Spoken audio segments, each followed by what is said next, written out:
அனைவருக்கும் வணக்கம். இன்னைக்கு நம்ம பாடத்துல இப்ப என்ன பாக்குறோம்னா புவியியல்ல புவி மாதிரி. சரிங்களா? இந்த புவியியல் ரிலேட்டடா அதிக விஷயங்கள் டிஸ்கஸ் பண்ணிட்டு இருக்கோம். ஒவ்வொரு பாடத்தலைப்புகளா பார்த்துட்டு இருக்கோம். இந்த கிளாஸ்ல என்ன பாக்குறோம் அப்படின்னா முழுக்க முழுக்க புவி எப்படி இருக்கு அப்படிங்கிற ஷேப்பு, அதனுடைய புவியுடைய ஷேப்பு, வடிவம், அதுபோக புவியில அந்த அச்சக்கோடுகள், தீர்க்கக்கோடுகள் இதெல்லாம் எப்படி பிரிச்சிருக்காங்க அப்படிங்கிறத நம்ம கொஞ்சம் டீட்டெயிலாக பார்க்கலாம் அப்படிங்கிறத பார்க்குறோம். சரிங்களா?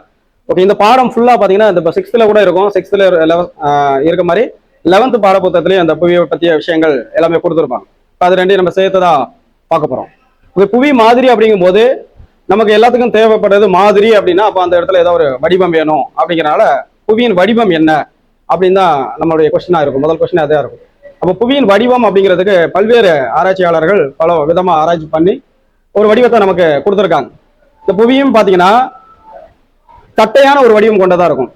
சரிங்களா? தட்டையா அதனுடைய மேற்பாகம் அந்த துருவப்பகுதி ரெண்டுமே எப்படி இருக்குன்னா தட்டையா இருக்கும்.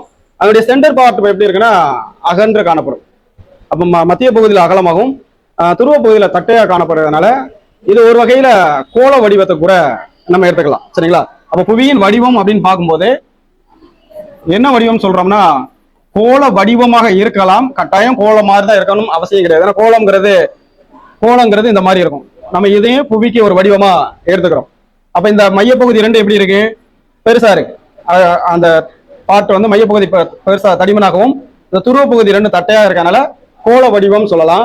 இன்னும் ரொம்ப டெப்தா உள்ள போய் பாத்தீங்கன்னா அந்த புவியுடைய வடிவம் இந்த மாதிரி தான் இருக்கும். சரிங்களா? இப்படி இருக்கும்.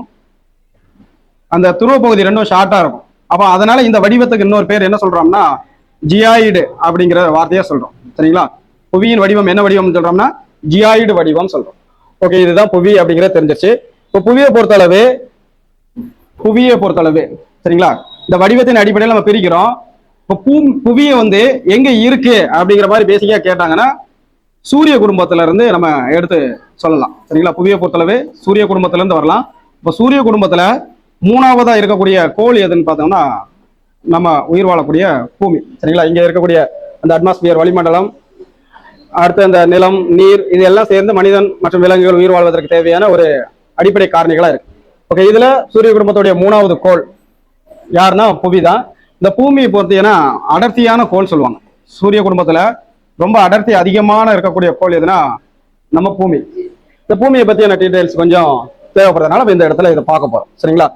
ஓகே, இதுல புவியுடைய வடிவம் நம்ம பார்த்த மாதிரி புவி எப்படி சூரிய குடும்பத்துல மூணாவது கோளா இருக்கும். இந்த பூமியில இந்தியா எங்க இருக்கு அப்படின்னு தெரியணும். அப்ப அதுக்கெல்லாம் என்ன தேவை? ஒரு இடம் இந்த இடத்துல இருக்குன்னு கண்டுபிடிக்கணும். அதுக்கு என்ன தேவை? அச்சக்கோடுகள், தீர்க்கக்கோடுகள் அப்படிங்கிற ஒரு கான்செப்ட் ரிலேட்டடா கண்டுபிடிக்கலாம்.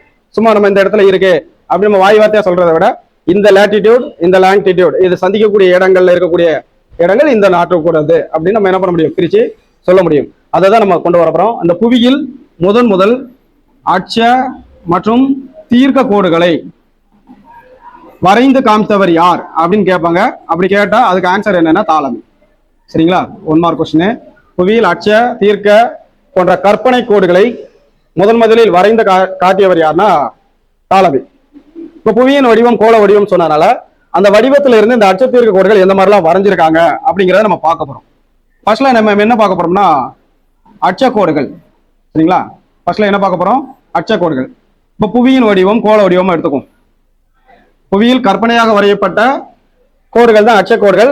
கிடைமட்டமாக வரையப்பட்டிருக்கும். கிடைமட்டமாக, சரிங்களா? கிடைமட்டமாக வரையப்பட்ட கற்பனையான கோடுகள் அச்சக்கோடுகள்.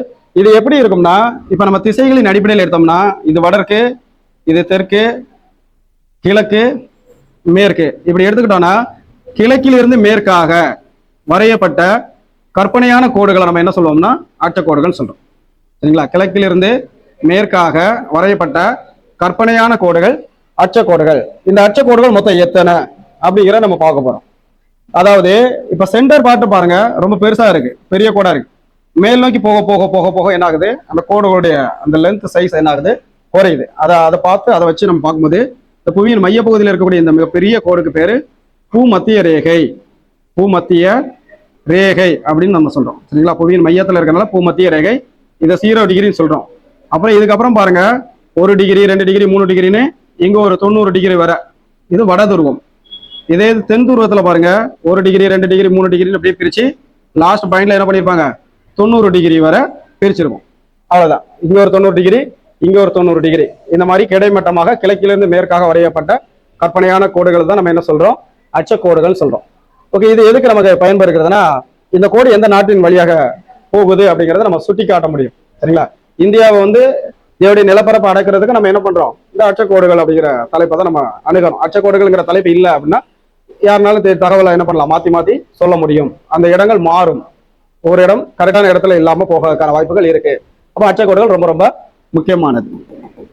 இப்ப இந்த கிடைமட்டமா வரையப்பட்ட இந்த அச்சக்கோடுகள் மைய பகுதியில பாருங்க பெருசா இருக்கு. துருவம் நோக்கி செல்ல செல்ல செல்ல என்ன ஆகுது, அந்த கோடுகளுடைய லென்த் வந்து என்ன ஆகுது, குறைஞ்சுக்கிட்டே இருக்கு. சரிங்களா? இது ஒரு முக்கியமான பாயிண்டா எடுத்துக்கணும். எப்படி குறையுதுன்னா, இப்ப மையத்துல பாத்தீங்கன்னா கிட்டத்தட்ட இந்த ரெண்டு அச்சக்கோடுகளுக்கு இடைப்பட்ட இடைவெளி என்ன அப்படின்னு கேட்டாங்கன்னா 111 கிலோமீட்டர். இது ஒரு 1 மார்க் கொஸ்டின். ரெண்டு அச்சக்கோடுகளுக்கு இடைப்பட்ட இடைவெளி 0 டிகிரில இருந்து 1 டிகிரி போகணும், 1 டிகிரில இருந்து 2 டிகிரி போகணும். அப்படி போனோம்னா நமக்கு எத்தனை கிலோமீட்டர் டிராவல் பண்ணணும், 111 கிலோமீட்டர் டிராவல் பண்ணா அடுத்த அச்சக்கோடை நம்ம என்ன பண்ண முடியும், டச் பண்ண முடியும். சரிங்களா? ஓகே, இது தெரிஞ்சு வச்சுக்காங்க. கிழக்கிலிருந்து மேற்காக வரையப்பட்ட கற்பனை கோடுகள், இரண்டு அச்சக்கோடுகளுக்கு இடைப்பட்ட இடைவெளி 111 கிலோமீட்டர். அடுத்து முக்கியமான அச்சக்கோடுகள் யாவை, புவியில் முக்கியமான அச்சக்கோடுகள் யாவை அப்படின்னு கேட்பாங்க. அப்ப நம்ம அதை பார்க்கும்போது 0 டிகிரி பூமத்திய ரேகை, இது ரொம்ப ரொம்ப முக்கியமான ஒரு அச்சக்கோடு. இதுக்கு அடுத்து முக்கியமான அச்சக்கோடுனா 23 டிகிரி வடக்கு கடக ரேகை. சரிங்களா? கடக ரேகை இது வடக்கு, இதை வந்து நம்ம என்ன சொல்லுவோம், தெற்குன்னு சொல்லுவோம். அடுத்து வந்து 66 டிகிரி வடக்கு, இது வந்து மித வெப்ப மண்டலம் சொல்லுவோம், மித வெப்ப மண்டலம். அதே மாதிரி கீழே வந்தோம்னா இங்க என்ன இருக்கும்னா 23 டிகிரி தெற்கு. சரிங்களா? 23 டிகிரி தெற்கு, இதை வந்து நம்ம என்ன சொல்லுவோம்னா மகர ரேகை. மகர ரேகை இதெல்லாம் முக்கியமான அச்சக்கோடுகள். அடுத்து வந்து 66 டிகிரி, அதுவும் இங்க இருக்கக்கூடிய அந்த மித வெப்ப பகுதி தான். சரிங்களா? மித வெப்ப பகுதி. ஏன் மித வெப்ப பகுதின்னு சொல்றேன்னா, சூரியனுடைய ஒளிக்கதிர்கள் புவியின் மைய பகுதியில் தான் நேரடியாக விழும். மேல் நோக்கி போகும்போதும் கீழ் நோக்கி போகும்போதும் அந்த வெப்ப கதிர்கள் சாய்வான கதிர்வீசலை பெறதுனால நமக்கு என்ன ஆகும், வெப்பம் குறைவா தான் கிடைக்கும். அதனால மேல் நோக்கி போகும்போது மித வெப்பமாயிரும், அடுத்து கடைசியா போகும்போது குளிர் மண்டலமா மாறிடும். சரிங்களா? ரெண்டு துருவங்களையும் நமக்கு எப்பவுமே எப்படிதான் இருக்கும், குளிர் பகுதியாக தான் இருக்கும். வட துருவமும் தென் துருவமும் குளிர் பகுதியாக தான் இருக்கும். இந்த தகவல் தெரிஞ்சு வச்சுக்காங்க. இந்த 23 டிகிரி வடக்கு, 23 டிகிரி தெற்கு, இதெல்லாம் தெரிஞ்சு வச்சுக்காங்க. ஏன் இதெல்லாம் தெரிஞ்சு வச்சுக்கிறோம்னா, இந்த புவியில இந்தியா எந்த இடத்துல இருக்கு அப்படிங்கிறது தெரியணும்னா இந்த கோலங்கள் தெரியணும். சரிங்களா? ஓகே, வேற இன்னொன்று முக்கியமான இதை நான் வச்சுக்கோங்க. அடுத்து இந்த அச்சக்கோடுகளின் அடிப்படையில தான், சரிங்களா, வட துருவம், இதை வந்து தென் துருவம், இதை 2 அரைக்கோளங்களா பிரிக்கலாம். எப்படின்னா 0 டிகிரி வச்சு இப்படி கிடைமட்டமா பிரிச்சோம்னா, இந்த பூமத்திய ரேகையை வச்சு பூமத்திய ரேகைக்கு வச்சு பிரிச்சோம்னா இப்படி 2 பாட்டா பிரிக்கலாம். இதுக்கு பேரு வட துருவம். சரிங்களா? வட அரைக்கோளம். இது வந்து என்ன சொல்லுவாங்கன்னா வட அரைக்கோளம். ஓகே, இது வந்து வட அரைக்கோளம். இதே இது இந்த கீழே இருக்கக்கூடியது என்ன சொல்லுவாங்க, தென் அரைக்கோளம். அப்ப நமக்கு இதுல என்ன கொஸ்டின் வருதுன்னா, வடக்கு மற்றும் தெற்கு அரைக்கோளங்களை எதன் அடிப்படையில் கணக்கிடுவார் அப்படின்னு கேட்டீங்கன்னா அச்சக்கோடுகளின் அடிப்படையில் கணக்கிடுறாங்க. இது வட அரைக்கோளம், இது தென் அரைக்கோளம், 2 பிரிக்கிறதுக்கு நமக்கு என்ன தேவைப்படுது, இந்த அச்சக்கோடுகள் தேவைப்படுகிறது. சரிங்களா? 90 டிகிரி வடக்கு, 90 டிகிரி தெற்கு. ஓகே, இது ஞாபகம் வச்சுக்கணும். அடுத்தது எப்படி அச்சக்கோடுகள் கவனிச்சுக்காங்க. இன்னொரு விஷயம், இதுல 0 டிகிரி இந்த பூமத்திய ரேகை இருக்கு பாத்தீங்களா, இதான் மிகப்பெரியதுன்னு சொன்னோம். அடுத்தது இங்க ஒரு அச்சக்கோடு வரும், இங்க ஒரு அச்சக்கோடு வரும், இங்க ஒரு அச்சக்கோடு வரும். இந்த மாதிரி மொத்தம் 90 டிகிரி வரை அச்சக்கோடுகள் நினைச்சுங்களேன். இந்த ரெண்டுக்கு இடைப்பட்ட கிலோமீட்டர் தான் நம்ம என்ன சொன்னோம், 111 கிலோமீட்டர். இது இந்த தகவல் முக்கியமானது, அதனால நோட்டை எழுதி போடுறோம், இதை பார்த்து வச்சுக்காங்க. 111 கிலோமீட்டர் டிஸ்டன்ஸ்ங்கிறது ரொம்ப ரொம்ப முக்கியமானது. இன்னொன்னு, அடுத்து இந்த அச்சக்கோடுகள் வந்து மேல் நோக்கி போய்கிட்டே இருக்கு, துருவம் போய்கிட்டு இருக்கு. துருவ பகுதியில் போனோன்னா இடைவெளி இருக்குமான்னு கேட்டீங்கன்னா இருக்காது, இடைவெளி இருப்பது இல்லை. அந்த அச்சக்கோடுகள் 2 என்ன ஆயிரும், ஒன்னா ஜாயிண்ட் ஆகி ஒரு புள்ளி வடிவத்தில் வந்துடும்.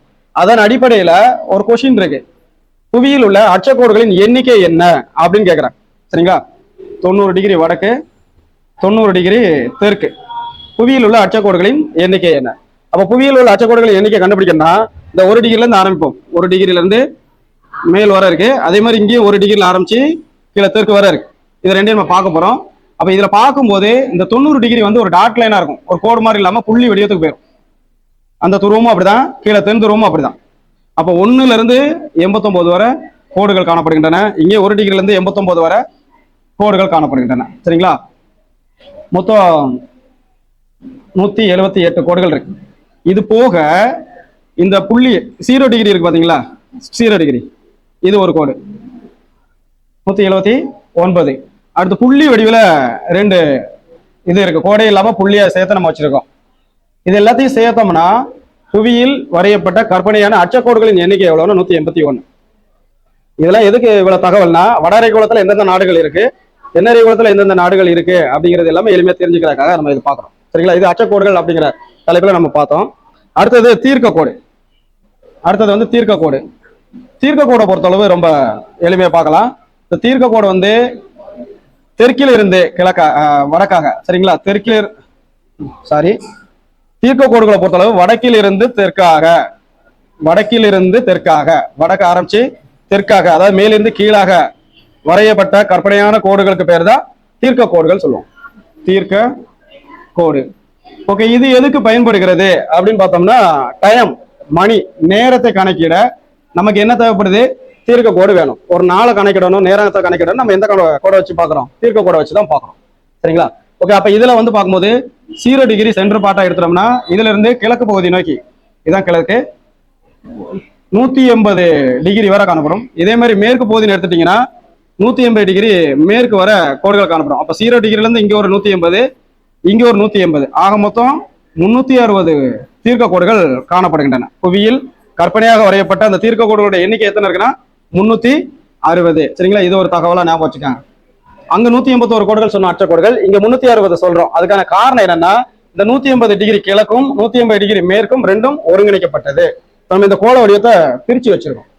இந்த கிழக்கு மேற்குன்னு தெரியறதுக்காக ஒரு கோள வடிவத்தை 2ஆ பிரிச்சு அதை அப்படி விரிச்சு வைக்கிறதுனால நமக்கு அந்த மாதிரி ஒரு கான்செப்ட் வருது.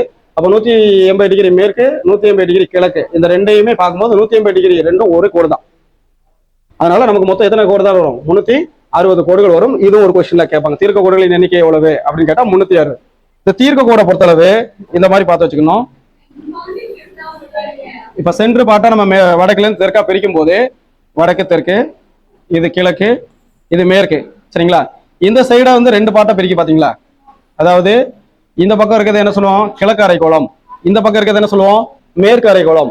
அப்போ புவியை கிழக்கு மற்றும் மேற்கு அரைக்கோளமாக பிரிக்க உதவும் கோடு எதுன்னு கேட்டா தீர்க்க கோடு. சரிங்களா? இந்த ஒரு தகவல் நம்ம தெரிஞ்சு வச்சுக்கணும். கிழக்கு மற்றும் மேற்கு அரைக்கோளங்களாக பிரிக்க உதவக்கூடிய கற்பனையான கோடு எதுன்னு கேட்டீங்கன்னா தீர்க்க கோடு. அதே நேரத்துல வடக்கு மற்றும் தெற்காக பிரிக்க உதவும் கற்பனை கோடு எது? அச்சக்கோடு. இந்த 2 தகவல் நம்ம பார்த்தோம். சரிங்களா?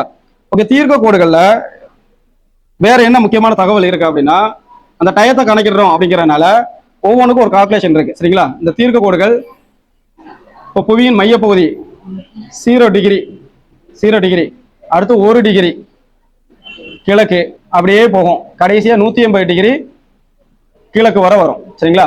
அதே மாதிரி 1 டிகிரி மேற்கு, கடைசி எண்டு என்ன வந்திருக்கும்? 180 டிகிரி மேற்கு வரும். சரிங்களா? இந்த மாதிரி வரும். அப்ப இந்த இடத்துல 1 டிகிரியை கடக்கிறதுக்கு மட்டும் சூரியன் எடுத்துக்கொள்ள நேரம் 1 டிகிரிக்கு 4 நிமிடம் எடுத்துக்கும். அவ்வளவுதான், இது ஞாபகம் வச்சுக்காங்க. 15 டிகிரியை கடக்கிறதுக்கு 1 மணி நேரம் ஆகும், 60 நிமிடம் அல்லது 1 மணி நேரம்.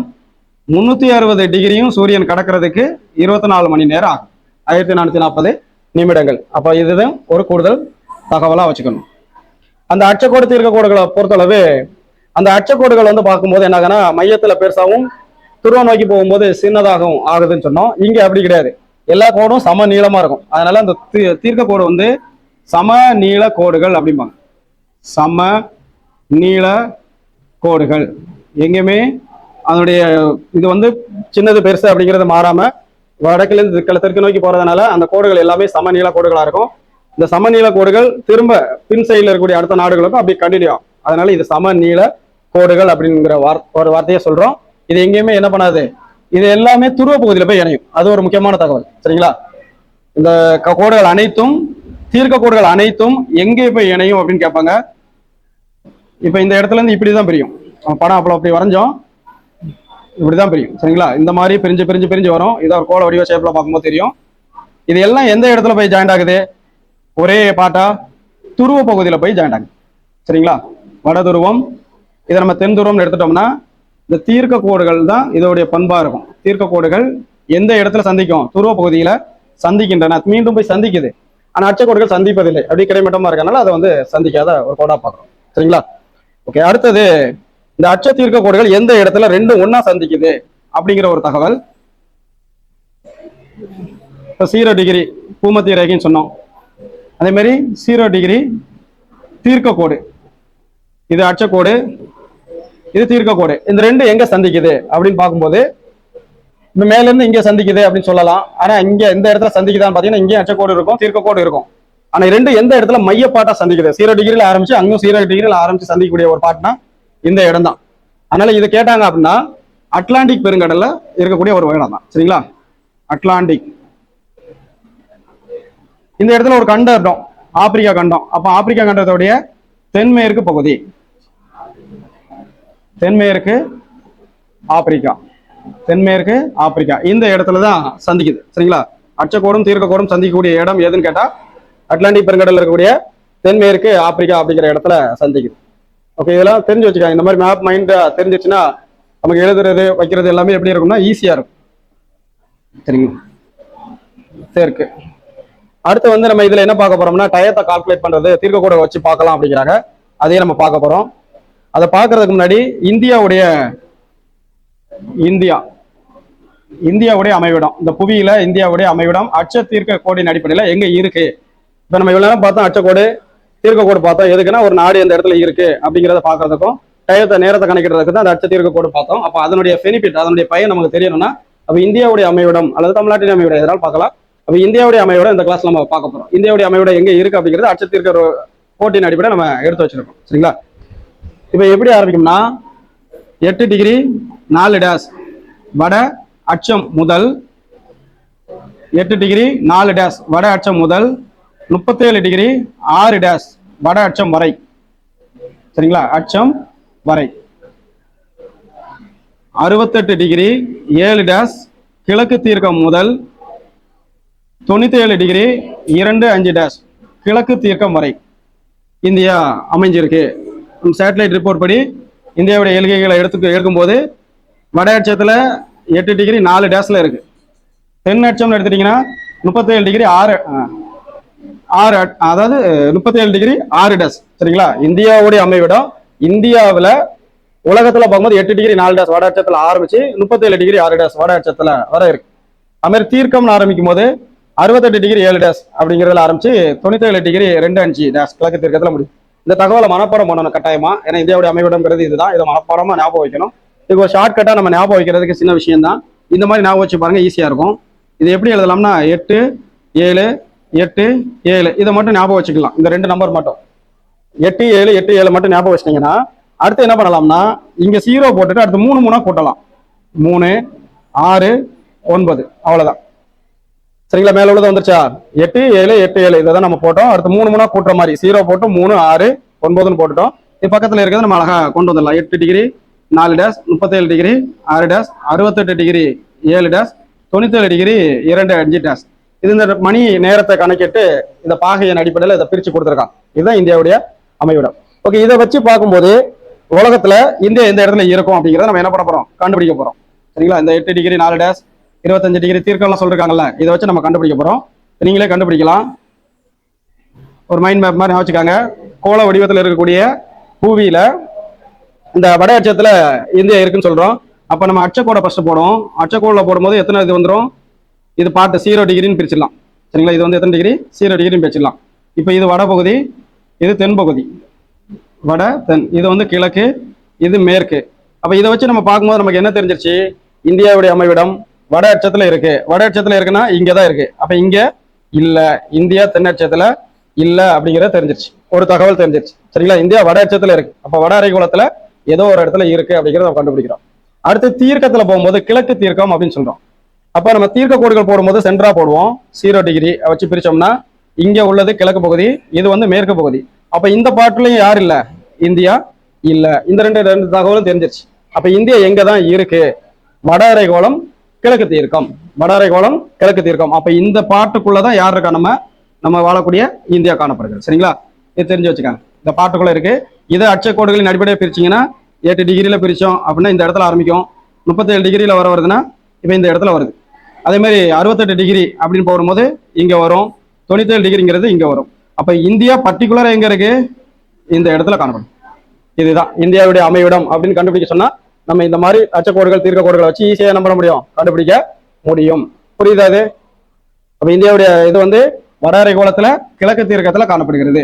வட அரைகோளம் கிழக்கு தீர்க்கம் இந்தியா காணப்படக்கூடிய பகுதி. ஓகே, இந்த தகவல் ஞாபகம் வச்சுக்கோங்க, இது இம்பார்ட்டன்ட். சரிங்களா? வட அரைகோளம் கிழக்கு தீர்க்கம். அடுத்து இந்தியாவுடைய அமைவிடத்தின் அடிப்படையில நேர கணிப்பு அப்படின்னு ஒண்ணு இருக்கு. உலகத்துல பல்வேறு நேர மண்டலங்கள் கணக்கிடுகின்றன. இந்தியாவுமே எடுத்துட்டோம் வச்சுங்களேன். ஒரு உதாரணத்துக்கு எடுத்துட்டோம்னா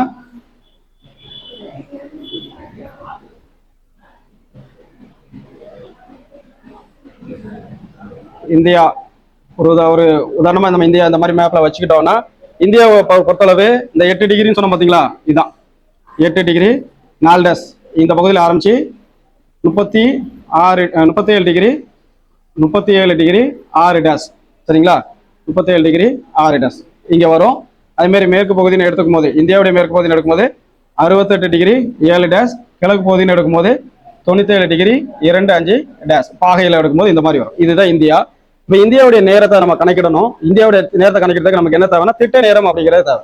அப்போ அது மட்டும் இந்த கிளாஸ்ல பார்த்தோம்னா உங்களுக்கு ஒரு ஐடியா வந்துடும். இப்போ இந்தியாவுடைய நேரத்தை கணக்கிட திட்ட நேரம் தேவைன்னா பொதுவாக நம்ம வந்து கிழக்கிலிருந்து மேற்காக சூரியனுடைய உதயத்தை சொல்லுவோம். சூரியன் வந்து கிழக்கிலிருந்து மேற்காக போகுதுன்னு சொல்லுவோம். அப்போ இங்கே கவனிச்சிக்காங்க, இதுல மட்டும் இந்தியாவில் மட்டும் கிட்டத்தட்ட கிழக்கு பகுதியிலேருந்து மேற்கு பகுதி வர அந்த சூரியன் இந்தியாவை கிராஸ் பண்ணி போகணும் அப்படின்னாலே இங்க 68 டிகிரி இங்க 97 டிகிரி இது ரெண்டையும் பார்க்கும்போது கிட்டத்தட்ட 29 கோடுகள் இருக்கு. அந்த டிகிரி வச்சு பார்க்கும்போது 29 கோடு இருக்கு. ஒரு டிகிரியை கிடக்கிறதுக்கு 4 நிமிஷம். இந்த 29 30 நம்ம வச்சுக்கிட்டோம், 30ன்னு வச்சுட்டோம்னாலே 29 கோடுகள் இருக்கு மொத்தம். அதாவது 29 கோடை 30 கோடுன்னு வச்சுட்டீங்கனாலே முன்னாங்கே 12 120 நிமிடம். அப்ப அருணாச்சல பிரதேசத்துல வரக்கூடிய மையப்பகுதிக்கு வரக்கூடிய சூரியன் இந்த பக்கம் குஜராத் வர்றதுக்கு கிட்டத்தட்ட எத்தனை மணி நேரம் எடுக்கும்? 2 மணி நேரம் எடுக்கும். அப்ப இவங்களுக்கும் நேர வேறுபாடு மாறும். உலகத்துல எல்லா நாடுகளையும் இது நடந்துகிட்டு இருக்கு. சரிங்களா? இந்த நேர வேறுபாட்டை சரி பண்ணணும் அப்படிங்கிறனால உலகத்துக்கு ஒரே நேரம் இதா கொண்டு வரதுக்காக GMT அப்படிங்கிறத பயன்படுத்துறாங்க. உலகத்தினுடைய நேரத்துக்கு GMTங்கிறது என்னன்னா அந்த 0 டிகிரிங்கிறது புவியின் மையத்தின் வழியாக செல்லக்கூடியது. இது லண்டன்ல கிரீன்விச் அப்படிங்கிற ஒரு இடத்து பக்கத்துல இருக்கனால அதை தான் நேரத்தை நம்ம கணக்கிடணும். ஓகே, அப்போ அப்படி பார்க்கும்போது 0 டிகிரி அப்படின்னு எடுத்துக்கிட்டீங்கன்னா 0 டிகிரில நம்ம எத்தனை டிகிரில இருக்கோம்? 68 டிகிரி கிழக்கு தீர்க்கத்துல இருக்கும். அப்போ இந்த 0 டிகிரிக்கு சூரியன் வர்றதுக்கு முன்னாடி யாருக்கு வந்திருக்கும்? நம்ம 68 டிகிரில இருக்கக்கூடிய இந்தியாவுக்கு வந்திருக்கும். அப்ப இந்தியாவில் நேர வேறுபாடு மாறுது, குளறுபடி இருக்குன்ட்டு அதை 2 பாட்டா பிரிக்கிறாங்க. அதை பிரிக்கும் போது நமக்கு என்ன வருதுன்னா இதுக்கும் பாதி மிடில்ல பார்க்கும்போது 82.82 டிகிரி 30 டேஸ். சரிங்களா? இந்த திட்டக்கோட சூஸ் பண்ணிட்டாங்க நேரடியா. சரிங்களா? இந்தியாவின் குறுக்கே செல்லக்கூடிய திட்டக்கோடு. ஓகே, இந்தியாவின் குறுக்கே செல்லக்கூடிய திட்டக்கோடு எங்க இருக்குன்னா திட்ட நேரம் இந்தியாவின் குறுக்கே செல்லக்கூடியது 82.82 டிகிரி 30 பாகை அப்படிங்கிறது. இதுதான் இந்தியாவின் வழியே குறுக்கே செல்லக்கூடியது. 2 சென்டர் பார்ட்லயும் பாத்தீங்கன்னா இப்படி குறுக்கா இப்படி போகும். இந்தியாவின் குறுக்கே போகக்கூடியது. இது ஆரம்பிக்கக்கூடிய பாயிண்ட் எந்த இடம்னா உத்தரப்பிரதேசம். அந்த இடத்துல இருக்கக்கூடிய அலகாபாத் அப்படிங்கிற ஒரு மாவட்டம். அலகாபாத் மாவட்டத்துல மிர்சாபூர்னு ஒரு ஊர் இருக்கு. மிர்சாபூர் இதன் குறுக்கே செல்கிற இந்த திட்ட நேரம் தான் இந்தியாவுடைய நேரத்தை இப்போ வரை நம்ம என்ன பண்ணிக்கிட்டு இருக்கோம்னா கணிச்சு சொல்லிக்கிட்டு இருக்கோம். சரிங்களா? அப்ப இந்தியாவின் திட்ட நேரம் அப்படின்னு கேட்டாங்கன்னா இந்த தகவலை ஞாபகம் வச்சுக்கணும். உத்தரப்பிரதேசம், அலகாபாத், மிர்சாபூர் இது ஒரு தகவலை ஞாபகம் வச்சுக்காங்கன்னா இதை வச்சு நம்ம கால்குலேட் பண்றோம். கிட்டத்தட்ட பாத்தீங்கன்னா மேற்கு பகுதி குஜராத்துக்கும் கிழக்கு பகுதி அருணாச்சல பிரதேசத்துக்கும் அந்த 2 மணி நேர வேறுபாட்டை சரி பண்றதுக்கு தான் இந்த 82.30 டிகிரி 30 பாகை அப்படிங்கிறத நம்ம எடுத்துக்கிறோம். இது திட்ட நேரம் கணக்கிடக்கூடியது. ஒவ்வொரு நாட்டுக்கும் இது திட்ட நேரம் கணக்கிடப்படுகிறது. இந்தியாவுடைய திட்ட நேரத்தையும் GMT கிரீன்விச் திட்ட நேரத்தையும் கால்குலேட் பண்ணும்போது அந்த லண்டன் ராயல் ஆய்வு நிலையத்துக்கு வர்றதுக்கு முன்னாடி நமக்கு என்ன பண்ணிருக்கோம்? 5.5 மணி நேரத்துக்கு முன்னாடியே நமக்கு சூரியன் வந்திருக்கும். அதனால நம்ம எப்பவுமே அவங்க டயத்தை கூட 5.5 மணி நேரத்தை நம்ம என்ன பண்ணிடணும்? ஆட் பண்ணிடணும். GMT பிளஸ் இப்போ IST அப்படின்னு கேட்காங்க அப்படின்னா ISTனா இந்தியன் ஸ்டாண்டர்ட் டைம் கேட்டாங்கன்னா GMT பிளஸ் 5.30 5.5 மணி நேரத்தை நம்ம என்ன பண்ணிக்கணும்? கூட்டி சொல்லிட்டோம்னா நம்மளுடைய திட்ட நேரம் கிடைச்சிடும். இது ஒரு கான்செப்ட். சரிங்களா? இதெல்லாம் கொஸ்டின் கேட்கக்கூடியது.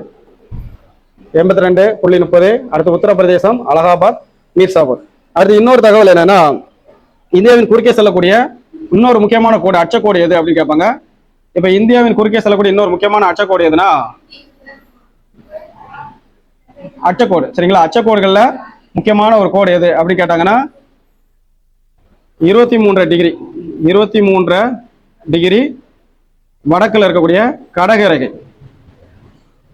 இதுவும் கொஸ்டின்ல கேட்கக்கூடிய முக்கியமான தகவல் தான். சரிங்களா? 23 டிகிரி வடக்குல இருக்கக்கூடிய கடகரேகை இந்தியாவின் குறுக்கே செல்லக்கூடிய முக்கியமான ஒரு அச்சக்கோடா பார்க்குறோம். இதுல கொஸ்டின்ஸ் என்னெல்லாம் கேட்கலாம்னா இந்த கோடுகள் எத்தனை இருக்கு, அது எத்தனை மாநிலங்களை கிராஸ் பண்ணி போகுது அச்சக்கோடு அப்படின்னு கேட்கலாம். அப்படி கேட்டாங்கன்னா மொத்தம் 8 மாநிலங்கள் வழியாக இந்த அச்சரேகை வந்து ஊடுருவி செல்கிறது. இதை வரிசையா பார்க்கணும்னா பார்க்கலாம். பாத்தீங்கன்னா குஜராத் ஆரம்பிக்கும், அடுத்து இந்த இடத்துல ராஜஸ்தான். சரிங்களா? இந்த இடத்துல ராஜஸ்தான் வருவாரு, குஜராத், ராஜஸ்தான், மத்திய பிரதேசம், அப்படியே வரிசையா வரும். கொஞ்சம் ஞாபகம் வைக்கிறதுக்காக இந்த கடற்கரை செல்லும் மாநிலங்களை ஞாபகம் வைக்கிறதுக்காக ஒரு ஷார்ட்கட்டா நம்ம பார்க்க போறோம். எம்ஜிஆர் அப்படின்னு சொல்லி ஒரு shortcut. MGR wife Janaki Ramachandran, Tamil Nadu chief minister அப்படின்னு ஒரு சின்ன ஷார்ட்கட்டை வச்சு நம்ம ஞாபகம் வச்சுக்கிறோம்.